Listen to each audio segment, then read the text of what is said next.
Fielding and closing. Thank you, Mr. Speaker. As mentioned in my introduction comments, I think this is a budget that can make a difference in people's lives here in the city of Winnipeg. As I mentioned, we did a number of public consultations that's there. We're maintaining or enhancing the core services for our citizens while maintaining property tax freeze.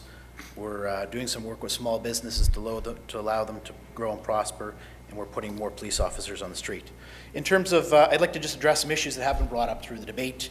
Property taxes, well, you know, I think there's a difference of opinion here on property taxes. I guess my concern is to our citizens, and I think they should watch their wallets, because that's exactly it. You hear politicians get up and they'll say, we'll take a pinch from here and a sprinkle of taxes from there, and it all adds up. And I think it's a lot of times it's the easy way out, where you go and you stick it to the taxpayer and make them pay more for services. I can tell you the average citizen out there through these challenging economic times are rolling up their sleeves, and they're not spending money, they're spending money more wisely, and I think that as a city we need to do it.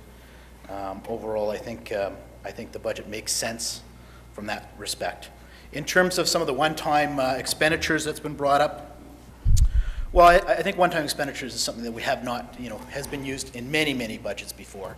And the last time I checked, the checks for one-time money, cash get cash the same exact way as the long-term money that is there. So we need to use this. Land operating reserve is another something that got brought up in the budget. And I can tell you this reserve is flush with cash. We've had strong financial management of this account since 2004. And if you can take a look, this the reserve will have upwards of $13 million, $20 million now, $13 million by the end of the year. So it gives you more than enough money to do what you need to do. And I'd like to also mention that the reserve has 3 times the amount of money in the reserve as the time period from 1999 to 2004. When, in fact, I've got the numbers here. In 2099, we had 6,100 or 6.1 million. 2000, we had 6 million. 2001, we had 5.6. 2002, 4.7. 2003, 6.6. 2004, 5.8. In 2005, we had 5.8. 2006, 8.9. In 2007, 11.6. 16 million last year and 20 million this year. So as you can see, Gord Steeves is the chair of property plan and development. I'd rather have $13 million in my account when my good friend Councillor Vandell over there had $5 million. So this account is there. You talk to the deputy CAO, also the director of public services, they tell you that they can do their business with the amount of money that is there. And overall, there's also a claim that we're selling land services. Well, the land operating reserve is not just made up of land sales, it's also made up of revenues that we brought in. The Transcona joint ventures is an example of where we're getting some revenues that are there. With that, in 2008, we got $4.5 million from the joint venture, a good financial management with Genstar. And last year, we got over $3 million in terms of the land reserve for it. So I think overall, it is responsible. It makes sense to use this money.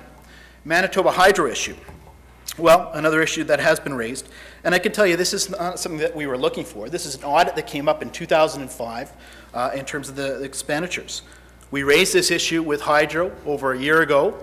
There was discussions with Hydro until the deal was in fact, I think there was a tentative deal that was worked out with Hydro, but for whatever reasons, they seem to have walked away from that. You might want to talk to the provincial government in terms of that. What I can tell you is the $10.8 million is really $8.9 million because the rest is money that's in air, if you will. Now, one thing I would like to mention that the provincial legislation, this is their legislation, is completely clear. And no one is disputing the fact that we are in the right in terms of this. And as such, Hydro, and I think that's verified by the auditor as well, from this side of things, it's my opinion that the provincial government cannot just cherry pick what sorts of legislation they want to uphold and what legislation they don't. With such, we're going to aggressively pursue our interest, and if it's a means of court, then that's the way we'll take. And if it's an agreement, that's something that we would take a look at as well. I do believe that there is a lot of contingency built into this budget. Last year, we had mentioned there's a $9 million surplus that was brought in. We used $5.2 million for this budget. There's over $3.8 million from last year's surpluses that are built in here just for contingency that's there. Another item that was talked about, not mentioned as much, but in terms of snow clearing budgets for AT, for active transportation. This budget incorporates in its current form removal of snow for all these active transportation corridors. So there was some information that was in the mark that was there. Public Works debt and finance charges. Well, that's a topic that was discussed. I think Councillor Clement mentioned that as well. It's because we're handling our finances better. It's not a reduction in services that are there. The decrease is primarily due to the reduction to $7 million of debt and financing charges in prior years' surpluses. It's also the provincial, we're getting more money from the provincial and federal governments in terms of their initiatives, so less internal financing is being used to reduce debt and finance charges in the operating budget.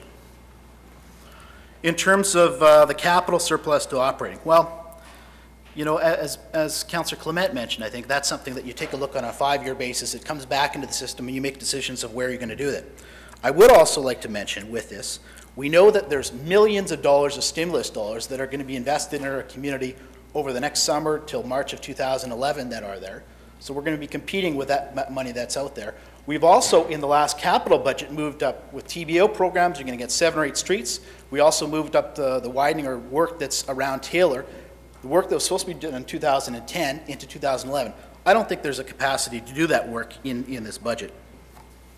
In terms of the increase in frontage levy, really a combination of growth of frontage levy. It's made up of well, $0.4 million, as well as funds, and that's from new developments that come online, as well as funds that are made available by the capital closing process that are with that is there to the tune of $6.4 million. With respect to the latter, $6.4 million worth of projects were closed, which allowed surplus funds to be from the sewer rehabilitation reserve to be used to fund the land range capital projects. Therefore, the frontage levy revenue can be redirected to the operating budgets. As you look into the construction, the roadway construction and maintenance budget, it has gone up by the same amount in that period of time. So the work is getting done. In conclusion, Mr. Speaker, I think this is a budget that will make a difference for Winnipeggers. I think it allows our taxpayers to save more money, keep more money in their pockets. It invests in things like the business tax to allow small businesses to grow. And it also puts more focus on our top priority, putting more police officers on the street and starting programs like the cadet program to keep our communities safe. And I'm very happy with this, and thank you, Mr. Speaker. Thank you, Councillor. I'm sure a recorded vote will be called. I'd just like to, I'm the only one who did not speak.